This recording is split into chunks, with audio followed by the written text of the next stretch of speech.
ये है हमारा सपनों का भारत। बिल्कुल, विकसित भारत के इस सपने को सच बनाने में अपना योगदान दीजिए। समय पर सही सर्विस टैक्स का भुगतान कीजिए। सेवा कर का भुगतान यानी देश के विकास में योगदान।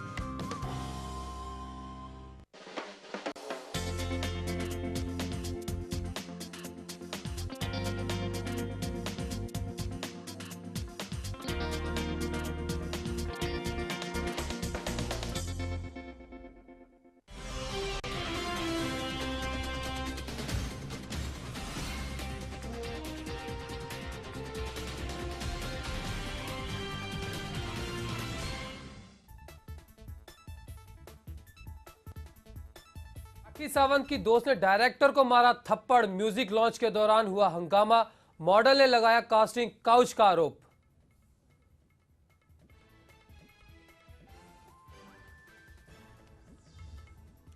संयुक्त राष्ट्र का ऐलान, हर साल 21 जून को मनाया जाएगा अंतर्राष्ट्रीय योग दिवस। पीएम मोदी ने ट्वीट पर जताई खुशी।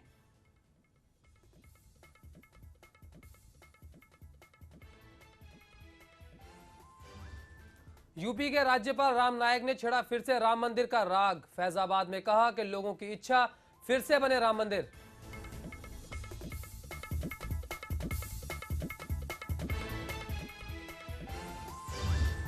नाबालिग के साथ डॉक्टर ने किया दुष्कर्म। बोरीवली में डेंटिस्ट द्वारा अपने ही कंपाउंडर की बहन के साथ बलात्कार की घटना सामने आई।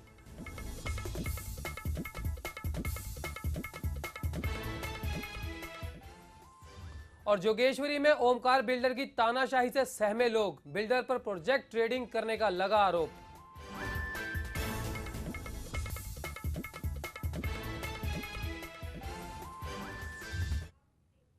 नमस्कार, आप देख रहे हैं लेमन न्यूज। मैं हूं कर्ण जोशी और अब नजर अगली खबर पर। महाराष्ट्र की राजनीति में आक्रामक विचारधारा से अलग पहचान बनाने वाले बीजेपी के दिवंगत नेता गोपीनाथ मुंडे का जन्मदिन है। पिछले महीनों दिल्ली में एक सड़क हादसे में मुंडे की मौत हो गई थी।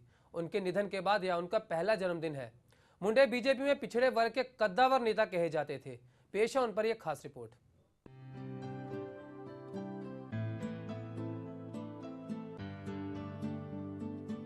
महाराष्ट्र की राजनीति में आक्रामक विचारधाराओं वाले गोपीनाथ मुंडे का आज जन्मदिवस है।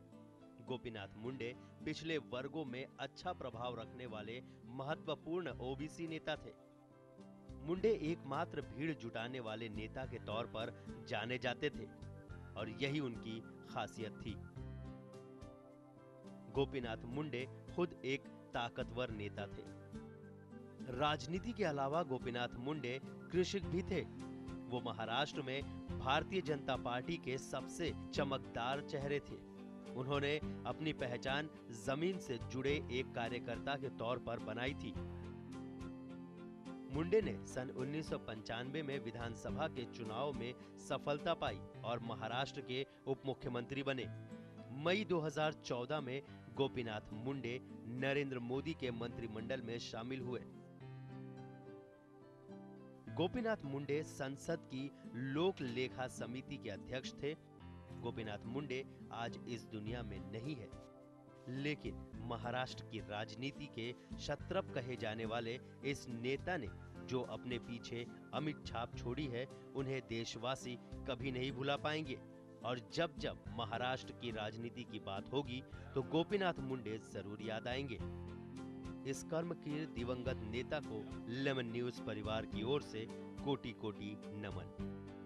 Bureau report, lemon news.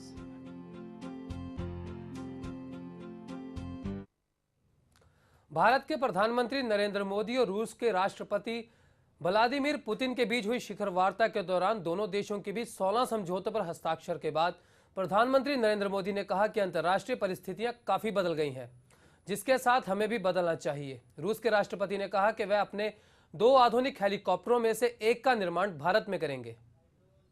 That we have an opportunity to continue our cooperation now that he acts in a new capacity as head of the Indian government. Today we have had very substantive and constructive talks on the whole gamut of Indian-Russian talks. I would like to say that we are mostly content with how this visit is being conducted and with the outcome of this visit. We have had an exchange of opinions on the key issues of both international and regional agendas, and to work closely to more actively transition to using national currencies in mutual settlements. New promises and prospects for Russian and Indian cooperation will arise once on January the 1st, 2015, the Eurasian Economic Union starts to function. Prime Minister has just mentioned that we can build special तो वहीं धर्म परिवर्तन को लेकर सियासत गर्मा गई है। सरकार को लोकसभा में धर्म परिवर्तन पर बहस के दौरान सभी विपक्षी पार्टियों ने घेरा। धर्म परिवर्तन के मुद्दे पर लोकसभा में सभी विपक्षी दलों ने जमकर नारेबाजी की। ये बहस करने की जरूरत क्यों पड़ी? अब आज़ादी के लड़ाई में गांधी जी ने क्या कहा था कि धर्म के नाम पर, जात के नाम पर आज़ादी के बाद कोई भेदभाव नहीं किया जाएगा। तो ये भेदभाव खत्म हो जाएगा। धर्म के नाम पर, जात के नाम पर ओथ ली है, यहाँ पर शपथ ली, हम सब लोगों ने शपथ ली है, तब बैठे यहाँ कि हम किसी स्तर पर भेदभाव नहीं करेंगे। इस सदन में हम और आप सब ये शपथ लेके आए हैं, तो हम लोग जिम्मेदार लोग हैं, तो उन लोगों को कम से कम इसका पालन करना चाहिए जो शपथ ली है। जहाँ तक ये सवाल है, अगर समाज को, देश को मजबूत करना चाहते हो तो ये भेदभाव मिटाना पड़ेगा। हमारे इलाके में, हमारे आसपास के गांव में कोई असर नहीं, पता नहीं यहाँ क्यों असर हो गया दिल्ली में।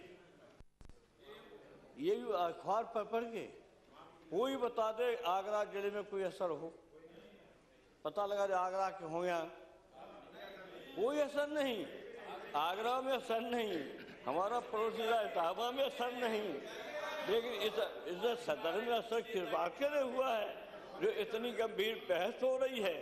और क्यों बहस शुरू हो गई? एक अखबार पर पढ़ के, अखबारों के बल पर चला हुआ ये सदन, अखबारों के बल पर ही चला हुआ सदन, इसलिए हुआ है। आडवाणी जी मीनाक्षीपुरम में जो कन्वर्सन हुआ वो लेकर के संसद में चर्चा कर सकते हैं, उस वक्त वो सामान्य मामला नहीं रहता। और आगरा में जब होता है, हम जब यहाँ चर्चा करने की बात करते हैं तो कहते हैं सामान्य मामला है। यही तो दोहरी चाल है, यही तो दोहरी चाल है। वो भी गलत, ये भी गलत, ऐसे कहो। सर, कबीर का दुआ है, कबीर का एक दुआ है, हिंदू कहो तो नहीं, मुसलमान भी नहीं, 5 तत्वों का पूत। चलिए आपको लेकर चलते हैं लोकसभा की ओर, जहां पर कार्यवाही चल रही है। Very serious mental illness by 2020. I'm sorry.